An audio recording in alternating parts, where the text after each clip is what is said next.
ಎಲ್ಲರಿಗೂ ನಮಸ್ಕಾರ. ನಮ್ಮ ಉತ್ತರ ವಿಭಾಗದಲ್ಲಿ ಇರುವಂಥ ಸೋಲ್ದವನಹಳ್ಳಿ ಪೊಲೀಸ್ ಸ್ಟೇಷನಲ್ಲಿ ಮೊನ್ನೆ ಅಂದರೆ ಕಳೆದ ವಾರ 1ನೇ ತಾರೀಕು ಜುಲೈ 1ಗೆ ಒಂದು FIR ರಿಜಿಸ್ಟರ್ ಆಗುತ್ತೆ. ಅದರಲ್ಲಿ ಒಬ್ಬ ತಾಯಿ ಮತ್ತು ಅವರು ಮಗ ಬಂದು ಕುಶಾಲ್ ಅಂತ ಅರೌಂಡ್ 18 ಇಯರ್ಸ್ ಓಲ್ಡ್ ಬಾಯ್, PU ಮುಗಿದಿದೆ, PU ಕಂಪ್ಲೀಟ್ ಮಾಡಿ ಈಗ ನೆಕ್ಸ್ಟ್ ಡಿಗ್ರಿಗೆ UG ಕೋರ್ಸ್ಗೆ ಜಾಯ್ನ್ ಆಗುವಂಥವರು ಬಂದು ಪೊಲೀಸ್ ಸ್ಟೇಷನ್ಗೆ ಒಂದು ಕಂಪ್ಲೇಂಟ್ ಕೊಡ್ತಾರೆ.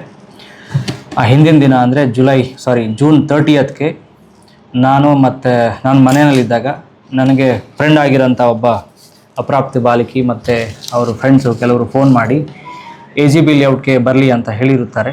ಸೊ ಅಲ್ಲಿಗೆ ಹೋಗ್ತಾರೆ. ಹೋಗಿದ ಮೇಲೆ ಅವರು ನಮಗೆ ನಿಮ್ಮ ಹತ್ರ ಕೆಲವು ವೀಡಿಯೋಸ್ಗಳಿದ್ದಾವೆ, ಹುಡುಗಿದ್ದು ಫೋಟೋಸ್ಗಳಿದ್ದಾವೆ ಅಂತ ಹೇಳಿ ಬೆದರಿಕೆ ಹಾಕ್ತಾರೆ. ಅದನ್ನೆಲ್ಲ ಡಿಲೀಟ್ ಮಾಡಿ ಅಂತ ಹೇಳ್ತಾರೆ. ಅದಾದಮೇಲೆ ಅವರು ಡಿಲೀಟ್ ಮಾಡ್ತೀನಿ ಅಂತ ಒಪ್ಕೊಳ್ತಾರೆ.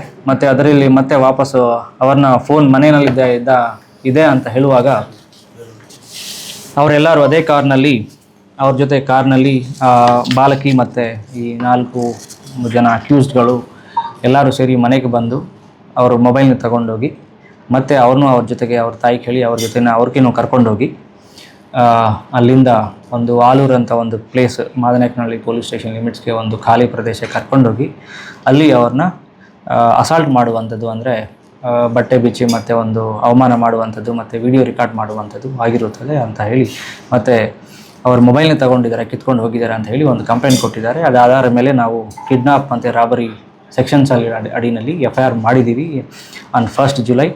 ಇಮಿಡಿಯೇಟ್ಲಿ ಅದರಲ್ಲಿ ಯಾರ್ಯಾರು ಭಾಗಿಯಾಗಿದ್ದಾರೆ ಅಂತ ಎಲ್ಲನೂ ಐಡೆಂಟಿಫೈ ಮಾಡಲಾಗಿದೆ.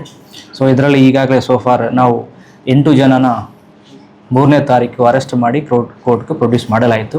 ಅದೇ ರೀತಿಯಲ್ಲಿ ಅಪ್ರಾಪ್ತ ಬಾಲಕಿ ಯಾರು ಇನ್ವಾಲ್ವ್ ಆಗಿದ್ದಾರೆ ಅವ್ರಿಗೂ ನಾವು remand ಹೋಮ್ಗೆ ಕಳಿಸಲಾಗಿದೆ.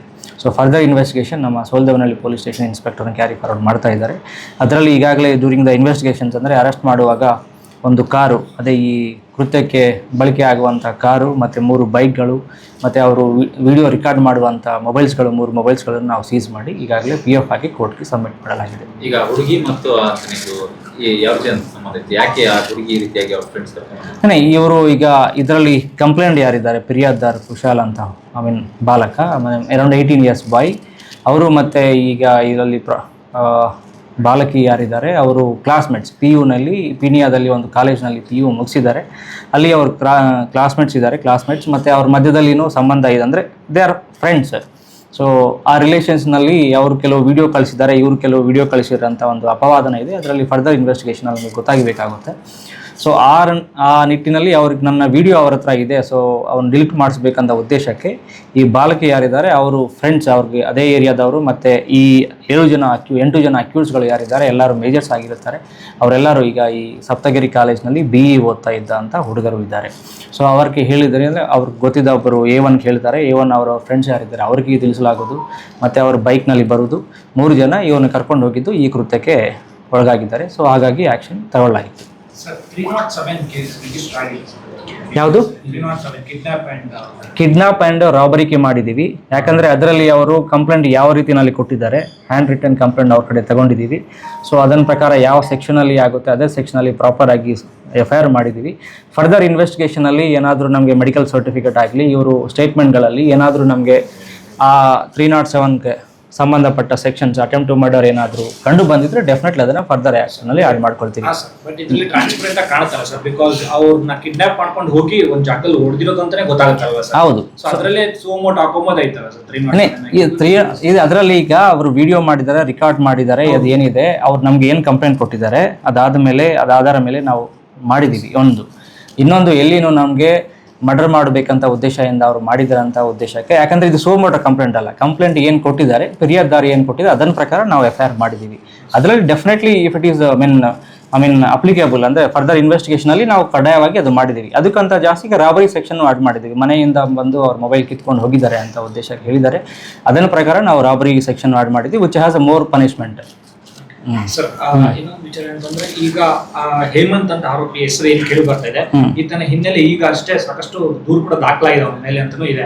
And he is NSU one of the president ಅಂತ ಕೂಡ ಹೇಳಲಾಗ್ತದೆ, ಮತ್ತೆ ಕಾರು ಅವನ ಹೆಸರಲ್ಲೇ ಇದೆ. ಏನ್ ಸರ್ ಅವನ ಹಿನ್ನೆಲೆ ಏನ್ ಸರ್? ಈಗ ಇದರಲ್ಲಿ ಯಾರಿದ್ದಾರೆ ಈಗ ಹೆಸರುಗಳು ನಮಗೆ ಹೇಳಕ್ಕಾಗೋದಿಲ್ಲ. ಇವರ ಮೇಲೆ ಹಿಂದೆ ಏನೂ ಕೇಸಸ್ ದಾಖಲಾಗಿಲ್ಲ, ನಾವು ಪ್ರೈಮಾ ಫೇಸ್ ಈಗ ನೋಡಿದ್ದೀವಿ. ಸೊ ಫರ್ದರ್ ನೀವು ಹೇಳಿದಂಗೆ ಏನಾದರೂ ಇದ್ರೆ definitely will take into the consideration. ಅದನ್ನು ನಾವು ಕನ್ಸಿಡರೇಷನ್ ತಗೊಂಡು ಅದು ಇನ್ವೆಸ್ಟಿಗೇಷನಲ್ಲಿ ಆ್ಯಡ್ ಮಾಡ್ಕೊಳ್ತೀವಿ. ಇದರಲ್ಲಿ ಯುವಕರಿಗೆ ಎಲ್ಲರಿಗೂ ಬೇಲ್ ಆಗಿದೆ ಬಿಕಾಸ್ BNS ಈ ಸೆಕ್ಷನ್ಸ್ ಏನು ನಡೀಇದೆ ಅದೆಲ್ಲವೂ ಕೂಡ ಆಲ್ಮೋಸ್ಟ್ ಆಲ್ ಜೈಲ್ದೇ ಇದೆ ಸರ್. ಸೊ ಬೇಲ್ ಆಗೋದಕ್ಕೆ ಕಾರಣ ಏನು ಸರ್? ಯೂಶಲಿ ಆಗಿ ಜುಡಿಷಿಯರಿ ಸಿಸ್ಟಮ್ ಅಲ್ಲಿ ನೋಡೋದಾದ್ರೆ ಒನ್ ಡೇಗೆ ಬೇಲ್ ಆಗ್ಬಿಟ್ಟಿದೆ. ಅದು ನಾನು ಹೇಗೆ ಕಾಮೆಂಟ್ ಮಾಡೋದು? ಅಲ್ಲ ಸರ್, ರಿಪೋರ್ಟ್ ಹೇಗೆ ಈಗ ನಾವು ಏನು ಆಗಿದೆ, ಘಟನೆಗಳು ಏನಾಗಿದೆ, ಅಲ್ಲಿವರೆಗೂ ನಾವು ಇನ್ವೆಸ್ಟಿಗೇಷನಲ್ಲಿ ನಮ್ಗೆ ಏನೇನು ಕಂಡು ಬಂದಿದೆ ಅದೆಲ್ಲ ಡೀಟೇಲ್ ಆಗಿ ರಿಮಾಂಡ್ ರಿಪೋರ್ಟಲ್ಲಿ ಕಳಿಸಲಾಯಿತು. ಮಾನ್ಯ CJ ಕೋರ್ಟಲ್ಲಿ ಕೋರ್ಟ್ ಮತ್ತು ನ್ಯಾಯಾಧೀಶರು ಕರೆಕ್ಟಾಗಿ ವಾಟ್ ಎವರ್ ದ ಹ್ಯಾಪೆಂಡ್ ಏನೇನು ಆಗಿದೆ ಅದನ್ನ ಬಗ್ಗೆ ಡೀಟೇಲ್ ಆಗಿ ಫ್ಯಾಕ್ಟ್ಸ್ಗಳ ಜೊತೆಗೆ ರಿಮಾಂಡ್ ರಿಪೋರ್ಟ್ ಕಳಿಸಲಾಯಿತು. ಸೊ ಅವರು ಸ್ಟೂಡೆಂಟ್ಸ್ ಇದ್ದಾರೆ, ಅವ್ರ ಎಕ್ಸಾಮ್ಸ್ ಇದೆ ಅಂತ ಹೇಳಿ ವಾದನನ್ನು ನಾವು ಒಂದು ಕೇಳಿ ಬಂದಿದ್ದೀವಿ. ಬಟ್ ಅದಕ್ಕೂ ತಕ್ಕಂಡೆ ಫರ್ದರ್ ನಾವು ಬೇಲ್ ಅಬ್ಜೆಕ್ಷನ್ಸಲ್ಲಿ ಕೊಡ್ತೀವಿ. ಅವ್ರಿಗೆ ಎಕ್ಸಾಮ್ಸ್ ಇದೆ ಕಾರಣಕ್ಕೆ ಬೇಲ್ ಕೊಟ್ಟಿರ್ಬೋದು ಅಂತ ನಾನು ಅಂದ್ಕೊಳ್ತೀನಿ. ಬಟ್ ಈಗ ಅದರಲ್ಲಿ ಅದು ಯಾವ ಕಾರಣಕ್ಕೆ ಅಂತ ಹೇಳಿ ಡೀಟೇಲ್ ಆಗಿ ರಿಪೋರ್ಟ್ ಬಂದ ಮೇಲೆ ನಮಗೆ ಗೊತ್ತಾಗುತ್ತೆ. ನಾವು ಯಾಕಂದರೆ ಜುಡಿಷಿಯರ್ಸ್ ಅಲ್ಲಿ ಆಗಿದ್ದ ನಿರ್ಣಯಕ್ಕೆ ನಾವು ಕಾಮೆಂಟ್ ಮಾಡೋಕ್ಕಾಗೋದಿಲ್ಲ. ಅರೆಸ್ಟ್ ಆಗಿದ್ದ ರಿಮಾಂಡ್ ಕಳಿಸಿದ್ದೀವಿ, ಅವ್ರಿಗೆ ಬೇರೆ ಕಡೆ ಶಿಫ್ಟ್ ಮಾಡಲಾಗಿದೆ.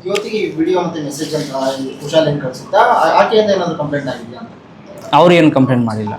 ಮುಂದಿನ ದಿನಗಳಲ್ಲಿ ಅವರು ಕಂಪ್ಲೇಂಟ್ ಕೊಟ್ಟಿದ್ರೆ ಆದ್ಮೇಲೆ ಅದನ್ನ ಪ್ರಕಾರ ಏನು ಆ್ಯಕ್ಷನ್ ಅವ್ರು ಕಂಪ್ಲೇಂಟ್ ಕೊಡ್ತಾರೆ ಅದೇ ರೀತಿಯಲ್ಲಿ ಆ್ಯಕ್ಷನ್ ತಗೊಳ್ತೀವಿ.